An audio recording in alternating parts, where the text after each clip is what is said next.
Good morning વિદ્યાર્થી મિત્રો. The modern high school Wankaner 11 સાયન્સના લેક્ચરમાં તમારું સ્વાગત કરે છે. ચેપ્ટર 4 રાસાયણિક બંધન અને આણ્વીય રચના એ પ્રકરણ આપણે શીખીએ છીએ. રાસાયણિક બંધન અને આણ્વીય રચનામાં આપણે સંકરણ વિશેની માહિતી શીખતા હતા. સંકરણના પ્રકાર શીખી ગયા. સંકરણના પ્રકાર, જુદા જુદા પ્રકારના સંકરણ, sp સંકરણ, sp2 સંકરણ, sp3 સંકરણ એ મુજબના પ્રકાર આપણે શીખા. sp સંકૃત કક્ષકો રેખીય હોય છે, એટલે sp સંકૃત કક્ષકો જે અણુમાં હોય તે અણુ રેખીય આકાર ધરાવશે. sp2 સંકૃત કક્ષકો સમતલીય ત્રિકોણ હશે. એટલે sp2 સંકૃત કક્ષકો જેની અંદર હોય તે અણુનો આકાર સમતલીય ત્રિકોણ, દાખલા તરીકે BCl3. sp3 સંકૃત કક્ષકો સમચતુષ્ફલકીય હોય છે, એટલે sp3 સંકૃત કક્ષકોનો આકાર સમચતુષ્ફલકીય, દાખલા તરીકે CH4 મિથેન. NH3માં પણ sp3 સંકૃત કક્ષકો છે, પરંતુ એમાંથી એક કક્ષક એવી છે જે સંપૂર્ણ ભરાયેલી છે, એટલે અણુનો આકાર છે પિરામિડલ થાય છે. એમાં ગોઠવાયેલા જે તે ઇલેક્ટ્રોન છે, તો એ ઇલેક્ટ્રોન યુગ્મની ગોઠવણી છે એ સમચતુષ્ફલકીય હોય છે. અણુનો આકાર ત્રિકોણીય પિરામિડલ જોવા મળે છે. એવી જ રીતના H2Oમાં ઇલેક્ટ્રોન યુગ્મ સમચતુષ્ફલકીય રીતે ગોઠવાયેલા હોય છે, પરંતુ H2O અણુનો આકાર વળેલો જોવા મળશે, વી આકારનો અથવા કોણીય આકાર છે એ જોવા મળે છે. હવે sp3, sp2 કે sp સંકરણ ધરાવતા સંયોજનના અન્ય ઉદાહરણ આપણે જોવાના છે. sp3, sp2 અને sp સંકરણના અન્ય ઉદાહરણો. C2H6 અણુમાં sp3 સંકરણ જોવા મળશે. C2H6 અણુમાં કેવું સંકરણ જોવા મળશે? sp3. C2H6 મતલબ ઇથેન. તો ઇથેનનું sp3 સંકરણ આપણે કેવી રીતના થયેલું છે ઉદાહરણ દ્વારા સમજીએ. ઇથેન અણુમાં બંને કાર્બન પરમાણુ sp3 સંકૃત અવસ્થામાં હોય છે. CH3 આવું બંધારણ સૂત્ર હોય છે. એમાંથી બંને કાર્બન sp3 સંકરણ ધરાવે છે. 4 sp3 સંકૃત કક્ષકોમાંની એક કાર્બન પરમાણુની એક sp3 સંકૃત કક્ષક સાથે અક્ષીય સમિશ્રણ પામે છે અને sp3 સિગ્મા બંધ રચે છે. sp3 સંકરણ ધરાવતી હોય એવી 4 કક્ષકો છે. કેટલી કક્ષકો છે? 4. તો sp3 સંકરણ ધરાવતી હોય એવી ઇથેનના એક કાર્બન sp3 સંકૃત કક્ષક, બીજા કાર્બનની પણ sp3 સંકૃત કક્ષક, બંને વચ્ચે સિગ્મા બોન્ડ છે એ રચાશે. દરેક બાકી વધેલી છે બાકીની sp3 સંકૃત કક્ષક આગળ આપણે જોઈ ગયા એ મુજબ CH4 નું ઉદાહરણ જોઈ ગયું એ મુજબ છે એ sp3 સંકૃત કક્ષક હાઇડ્રોજનની s કક્ષક સાથે સિગ્મા બંધ રચે છે. આથી કાર્બન બંધ લંબાઈ 154 અને દરેક CH બંધની બંધ લંબાઈ 109 pm છે. બરાબર છે. ફરીથી CH3 ઇથેનનું આવું બંધારણ છે. એમાં દરેક કાર્બન છે sp3 સંકરણ ધરાવશે. દરેક કાર્બન કેવું સંકરણ ધરાવશે? sp3. એમાં 4 sp3 સંકૃત કક્ષકો છે.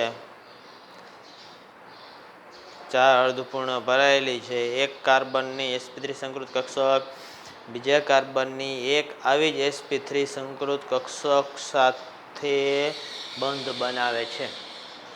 આવી જ એક sp3 સંકૃત કક્ષક સાથે બંધ બનાવશે. આ સમિશ્રણ જે થયું છે તો એ સિગ્મા બંધમાં પરિણમે છે. કાર્બન આ એક કાર્બન છે, બીજો કાર્બન છે, એની 4 sp3 સંકૃત કક્ષક, બીજા કાર્બનની 4 sp3 સંકૃત કક્ષક, એમની વચ્ચે પહેલાં કાર્બનની એક sp3 સંકૃત કક્ષકો વચ્ચે ઇલેક્ટ્રોનની ભાગીદારી થાય છે અને એ ભાગીદારીની મદદથી sp3 સંકૃત કક્ષક વચ્ચે સિગ્મા બંધ બને છે.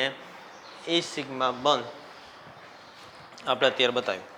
હવે દરેક કાર્બનની 3 sp3 સંકૃત કક્ષક વધેલી છે જે હાઇડ્રોજન પરમાણુ છે એની 1s કક્ષક સાથે, દરેક હાઇડ્રોજનની 1s કક્ષક સાથે સમિશ્રિત થશે.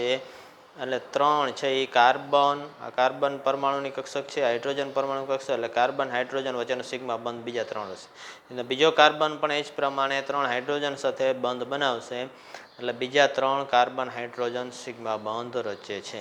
એટલે એક કાર્બન પરમાણુ એક કાર્બન વચ્ચે અને બાકીના 3 છે એ કાર્બન હાઇડ્રોજન વચ્ચેના સિગ્મા બંધ છે એ બનાવે છે. એટલે આ મુજબ છે એમાં કાર્બન વચ્ચેની બંધ લંબાઈ 154 pm અને કાર્બન હાઇડ્રોજનની બંધ લંબાઈ 109 pm છે. ને મીટરમાં તમે ફેરવી શકો પહેલા પાઠનો ઉપયોગ કરીને, બરાબર છે. pmમાંથી મીટર એમમાં ફેરવવાના કેવી રીતના થાય છે કન્વર્ઝન શીખી ગયા છે. એટલે આ મુજબ CH3 અણુની અંદર sp3 સંકૃત કાર્બન વચ્ચે રચાતા બંધ અને sp3 સંકરણ આપણે જોયું. હવે C2H4 ઇથિન અણુની રચનામાં કાર્બન sp2 સંકૃત કક્ષકોની એક અક્ષીય રીતે અને બીજા કાર્બન sp2 સંકૃત કક્ષક સાથે સમિશ્રિત થાય છે. એમાં sp2 સંકરણ હોય છે. ઇથિનની અંદર કેવું સંકરણ હોય છે કાર્બનનું? sp2 સંકરણ, એક s કક્ષક અને 3 p કક્ષક, 2s 2p.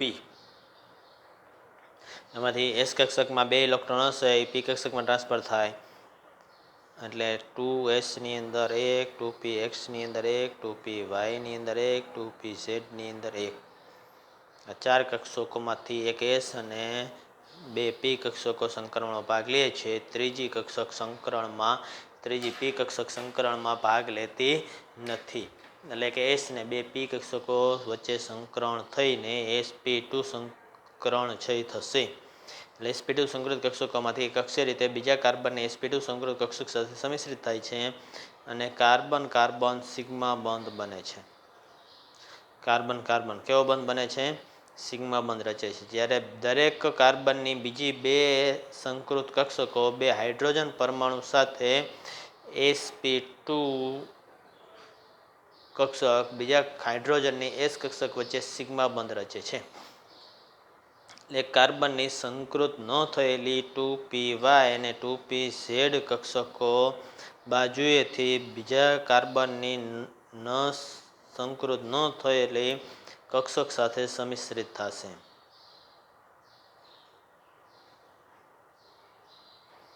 અને નિર્બળ પાઇ બંધ રચે છે. સંકૃત કક્ષકોમાંથી એક કક્ષક છે એ કાર્બન વચ્ચે બંધ બનાવશે, બની ગયો છે. બીજો સંક્રમણ ભાગ નથી લેતી એ કક્ષકો એકબીજા સાથે છે એ સમિશ્રિત થઈને બીજો એક બંધ બનાવશે જે પાઇ બંધ છે. સંકૃત કક્ષકોને લંબ છે એટલે આ પ્રમાણે પાઇ બંધ છે એની રચના થાય છે. અને અહીંયા ટોટલ આકૃતિ આપેલી છે. એક સિગ્મા બંધ કાર્બન વચ્ચેનો આ જે લંબ થયેલી છે તો આ પાઇ બંધ છે ઉપર અને નીચે, સિગ્મા બંધની ઉપર અને નીચે ઇલેક્ટ્રોન વાદળ હોય છે. બાકીની છે 2 વધેલી સંકૃત કક્ષકો હાઇડ્રોજનની 1s કક્ષક સાથે બીજા કાર્બનની પણ 2 વધેલી કક્ષક sp2 સંકૃત કક્ષકમાંથી બાકીની 2 છે એ હાઇડ્રોજનની s કક્ષક સાથે સમિશ્રિત થઈને કાર્બન હાઇડ્રોજન વચ્ચેના બંધ બનાવે છે. મિથિનમાં કાર્બન બંધ એક sp2 વચ્ચે sp2 અને બીજા sp2 સંકૃત કક્ષકો છે એમની વચ્ચે સિગ્મા બંધ અને એક પાઇ બંધ જે સંકૃત ન થયેલી p કક્ષકો વચ્ચે રચાય છે. સંકરણમાં નવો વપરાયેલી p કક્ષકો અણુના સમતલને લંબ હોય છે. આથી બંધ લંબાઈ 134 pm હોય છે. કાર્બન હાઇડ્રોજન સિગ્મા બંધ sp2 સંકૃત કક્ષક અને હાઇડ્રોજનની s કક્ષકની જે સિગ્મા બંધની બંધ લંબાઈ 108 pm હોય છે. 108 pm હોય છે. જે આગળ છે 109 pm જેટલી હતી કાર્બન હાઇડ્રોજન બંધ લંબાઈ. ઇથેનમાં અહીંયા ઇથિનની અંદર છે એ કાર્બન હાઇડ્રોજન બંધ લંબાઈ થોડોક ઘટાડો થયેલો છે દ્વિબંધને કારણે. વચ્ચે દ્વિબંધ આવ્યો એટલે હવે છે કાર્બન હાઇડ્રોજનમાં પણ ઘટાડો થયેલો છે. કાર્બન કાર્બન વચ્ચે તો બંધ લંબાઈ ઘટે જ છે. કાર્બન કાર્બન વચ્ચે બંધ લંબાઈ ઘટે છે. એક સિગ્મા બંધ બને, એક પાઈ બંધ બને. સિગ્મા બંધ sp2 સંકૃત કક્ષક કાર્બનની બીજા કાર્બનની પણ sp2 સંકૃત કક્ષક એમની વચ્ચે રચાશે. બરાબર છે. સંક્રમણ ભાગ લીધા વગરની જે 2pz કક્ષક હતી એની મદદથી એક કાર્બનની 2pz બીજા કાર્બનની 2pz એની મદદથી પાઇપ બંધ છે એ રચાશે. એટલે એ કાર્બન કાર્બન વચ્ચેની બંધ લંબાઈ જે ઇથેનમાં 154 હતી અહીંયા ઘટીને 134 pm થઈ જશે કેમ કે અહીં દ્વિબંધ છે. હવે સંક્રમણમાં ભાગ લીધા વગરની સંકૃત કક્ષકો સિવાયની ભાગ લીધા વગરની બે કક્ષક હતી એ અહીંયા કાર્બન અને હાઇડ્રોજન વચ્ચે સિગ્મા બંધની રચના કરશે જેની બંધ લંબાઈ 108 pm છે. બરાબર છે. 108 pm જોવા મળે છે. CH અને HC અને H વચ્ચેનો બંધ કોણ 117.6. HC અને H વચ્ચેનો ખૂણો HC અને H વચ્ચેનો ખૂણો 117.6. HC અને C વચ્ચેનો ખૂણો 121 અંશનો જોવા મળશે. HC અને C વચ્ચેનો ખૂણો એટલે કે આ ખૂણો છે 121 અંશ, આ ખૂણો છે 117.6 અંશ, 117 અંશ 30 મિનિટ એટલે આ ખૂણો છે એ 117.6 અંશનો જોવા મળે. આ કોઈ પણ ખૂણો CCH અથવા HCC એ બધા છે 121 અંશના ખૂણા છે એ જોવા મળશે. એટલે આ મુજબ છે એ ઇથિન અણુ છે એની બંધ રચના સિગ્મા અને પાઈ બંધ. સિગ્મા અને પાઈ બંધ. આ જે સિગ્મા બંધનું સમતલ છે એને લંબ રૂપે પાઈ બંધની રચના થશે. સમતલમાં ઉપર અને નીચેની તરફ છે ગોઠવાયેલા છે બે આકૃતિ મદદથી દર્શાવી શકાય. અહીંયા છે કાર્બન અને હાઇડ્રોજન વચ્ચે સિગ્મા બંધ રચે છે એની લંબ રૂપે છે એ પાઈ બંધ રચાશે. બરાબર છે. એટલે સિગ્મા અને પાઈ બંધ બંનેની સાથે રચના sp2 સંકરણ છે એ ઇથિન અણુની અંદર જોવા મળે છે. કયા અણુમાં જોવા મળે છે?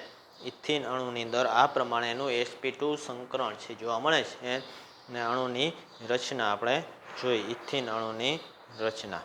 બરાબર છે. નેક્સ્ટ હવે C2H2 ઇથાઇન 10મા ધોરણમાં શીખી ગયા છે. C2H2 ઇથાઇનની અંદર sp સંકરણ રહેલું છે. કયું સંકરણ રહેલું છે? ઇથાઇનની અંદર sp સંકરણ છે એ રહેલું છે. ઇથાઇન અણુની રચનામાં બંને કાર્બન પરમાણુની sp સંકરણનો સમાવેશ થાય છે. બંને કાર્બન પરમાણુની કઈ કક્ષકનો સમાવેશ થાય છે? sp સંકરણનો સમાવેશ થાય છે. અને બે સંકૃત ન થયેલી કક્ષકો એટલે કે py 2py અને 2pz બે કક્ષકો સંકરણમાં ભાગ લેતી નથી. કાર્બન એક S કક્ષક અને એક p કક્ષક છે સંકરણમાં ભાગ લે છે અને sp સંકરણ છે એ રચે છે. બે સંકૃત ન થયેલી કક્ષકો છે એ રહેલી જોવા મળશે 2py અને 2px અથવા 2py અને 2pz કોઈ પણ બે. એક કાર્બન પરમાણુ એક sp સંકૃત કક્ષક બીજા કાર્બન પરમાણુની એક સંકૃત કક્ષક સાથે સંમિશ્રિત થાય છે અને કાર્બન કાર્બન વચ્ચે સિગ્મા બંધ રચે છે. બે સંકૃત કક્ષકો છે કાર્બનની એક sp સંકૃત કક્ષક એમાંથી એક કક્ષક છે એ કાર્બન કાર્બન વચ્ચે છે સિગ્મા બંધ રચે. એક કાર્બન sp2 સંકૃત sp સંકૃત કક્ષક બીજા કાર્બનની sp સંકૃત કક્ષક એમની વચ્ચેનો એક સિગ્મા બંધ રચાણો. બીજું છે એ બીજી sp સંકૃત કક્ષક હાઇડ્રોજનની 1s કક્ષક સાથે હાઇડ્રોજનની 1s કક્ષક સાથે સંમિશ્રિત થશે અને એની સાથે છે એ બીજો કાર્બન હાઇડ્રોજન વચ્ચેનો એક અને બીજા કાર્બન દ્વારા બીજો બે એવા બે એક એક સિગ્મા બંધ છે એની રચના થતી હોય છે. એટલે અહીંયા કાર્બન કાર્બન વચ્ચે સિગ્મા બંધ છે એની રચના થશે. બીજું કાર્બન હાઇડ્રોજન વચ્ચે દરેક કાર્બન એક એક સિગ્મા બોન્ડ છે એ રચે છે. એટલે દરેક કાર્બનની બીજી સંકૃત કક્ષક હાઇડ્રોજન પરમાણુની અર્ધપૂર્ણ એસ કક્ષક સાથે સિગ્મા બોન્ડ રચે છે. બંને કાર્બન પરમાણુ સંકૃત ન થયેલી બે કક્ષકો પી કક્ષકો બાજુએથી સમિશ્રિત થાય છે. લંબ નહીં, હવે બાજુએથી સમિશ્રિત થાય છે. બાજુએ સમિશ્રિત થાય એટલે અંતરકેન્દ્રીય અક્ષને લંબરૂપે હોય છે, એટલે એ પાય બંધ રચે છે. એટલે બે કાર્બન વચ્ચે ત્રિબંધમાંથી બે પાય બંધ અને એક છે એ સિગ્મા બંધ છે એ જોવા મળશે. આ પ્રમાણેનું બંધારણ છે એ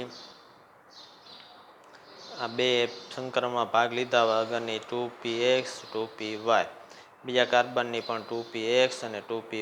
2px છે 2px સાથે સમિશ્રિત થશે, 2py છે 2py સાથે સમિશ્રિત થશે, એટલે બે પાયબંધની રચના કરે છે. કેટલા પાયબંધ બને છે? બે પાયબંધ બને છે.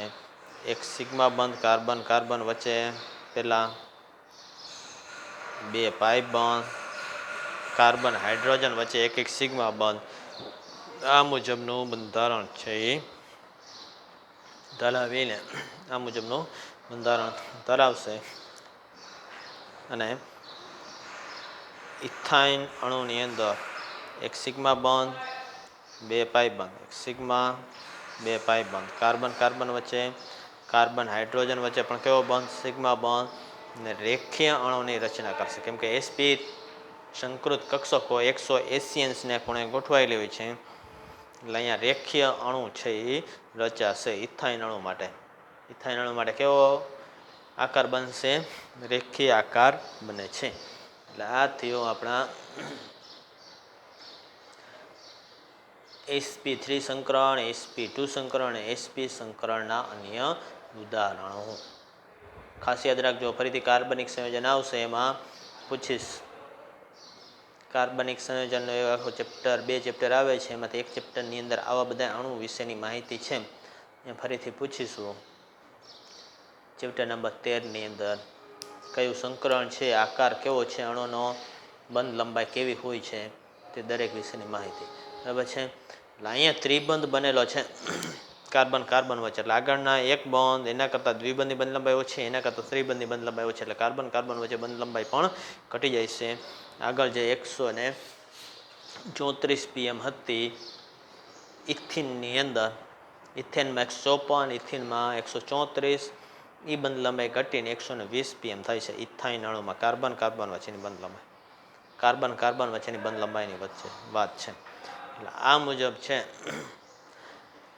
ત્રણ અણુની રચના આજે આપણે જોઈ. નેક્સ્ટ લેક્ચરમાં આપણે ડી કક્ષકોનો સમાવેશ થતા હોય એવા સંકરણ વિશેની માહિતી ભણીશું. બરાબર છે. Thank you very much.